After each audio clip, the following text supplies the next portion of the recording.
would you say are the 3 oils we should try to eliminate from our diet, and then 3 healthier oils that may even have some benefits? Yeah, let's stay right here with extra virgin olive oil. So one of the studies that I shared in the new book, in the Eat Smarter Family Cookbook, looks at olive oil, and researchers at Auburn determining that olive oil can actually help to reduce inflammation in the brain and help to heal the blood-brain barrier. Incredibly, like that's astronomically powerful. Mm-hmm. Like, why is this oil, why does it have such a resonance with the human brain and nervous system? That's amazing. And this is more monounsaturated fatty acids, by the way. And also, if it's treated right, it's going to be bottled in dark glass because it's sensitive to light and heat.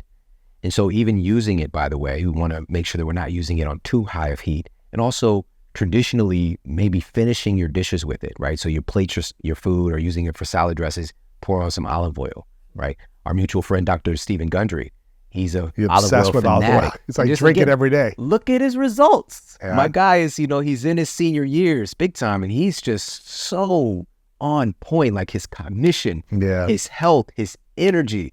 Last time I talked to him, he was like on a ski trip somewhere. Just it's amazing to see. He takes like a shot a day of olive oil, right? Yeah. And it's just like a crazy old man. Yeah. Or he's like, oh no, he actually is looking at the data. Uh-huh. And so that would be one in the healthy category. And another one, now this one, there's a little bit of, by the way, none of these are 100% across the board for everybody. All right. We've got to keep that in mind. The future of nutrition and health is personalization. For some people, olive oil is not your thing. You might have background genetics that don't metabolize this particular oil a certain way, or small amounts, or whatever the case might be. So you got to keep that in mind. So we've got nutrigenomics and nutrigenetics are going to be some of the leading fields of science, looking at how what you eat influences your genetic expression, and also your set of genes, how it's catering towards certain things being better for you versus other things, right? Versus your friend, versus your wife, versus your brother, all right? Everybody has our unique cascade of genes. And on top of that, microbial genes, all right? So all the genes that make up your microbiome, all the bacteria that make up your microbiome, they have their own genes. If we go gene for gene in the human body, 99% of your genes are bacterial. It's the little critters, their genes. Right. And so now, where we're at today with science, we're looking at how our bacteria's genes are affecting our human gene expression. All right, so we can go down the rabbit hole. Sure. But just circle this back to another oil for us to look at would be avocado oil. Avocado oil is hot out here in the streets. We like it. You'd want that to come in a dark bottle. It's higher in monounsaturated fats, and it's coming from a real food. All right, an avocado. It's a lot more close touch than trying to process corn and make it into an oil. All right. So, and that leads over to, and those are just a couple. What about for the audience watching or listening? I had my first taste of guacamole at your place. Yeah. Remember that? Yeah. I actually had sounds bad, but as a 40-year-old man, I had my first avocado, like hard avocado, about a month ago. Congratulations. You're a big boy. I still have the palate of like a 7-year-old child. But every time you've been with us, we've introduced something. I know. And I was like, I'm scared. But did I do it? I'm like, that's not that bad. But it's also some salt on there. These great food experiences, because you tore that guacamole up. Let's be honest. I did. It was and good. Also, like the cookies that my wife made back in St. Louis, for example, like again, using higher quality ingredients, but still, like every now and then you want a cookie. Man, give me some of those. I think we had a casserole too. Over here, man.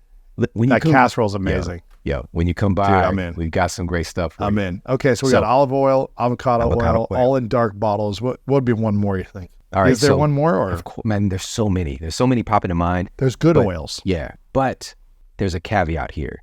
So there are this category of seed oils, which that in and of itself, unfortunately, is going to invoke some controversy. And what I want to implore everybody who's really about that life and nutrition, let's come together. Let's have healthier conversations and not become so black or white or dogmatic about a certain thing.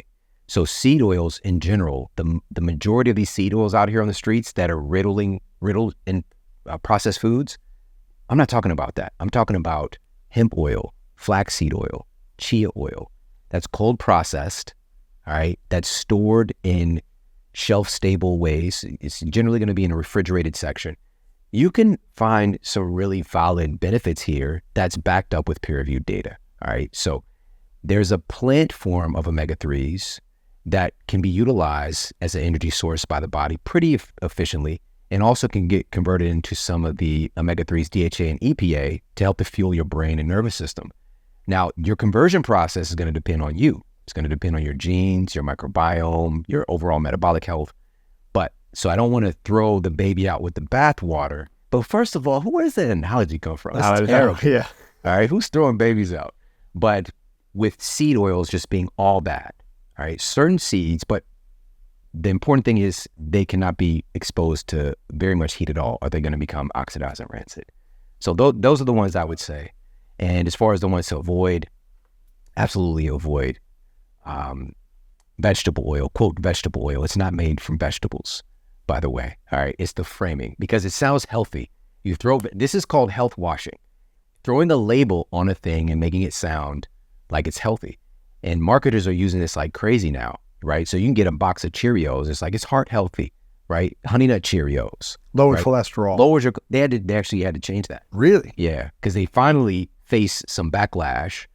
And, but also they'll say gluten-free, right? Gluten-free. Oh, you're a gluten-free diet, or like they're just fat-free, right? They're still throwing these catchphrases onto things with an ultra-processed bowl of crap. But by the way, vegetable oil, I put this study in the book as well. This was published in the journal Inhalation Toxicology. So it's the top journal looking at how inhaling different things, fumes and things like that, creates toxicity in the human body and other animals as well. What the researchers found was that just smelling vegetable oil during cooking can damage your DNA. Holy cow. We know that obesity has reached beyond epidemic proportions here in the United States. But according to BMI, that's the big metric that's being used. You know, we've got, just like I said, 43% of American adults are clinically obese now. And until 2030, which is less than 7 years away right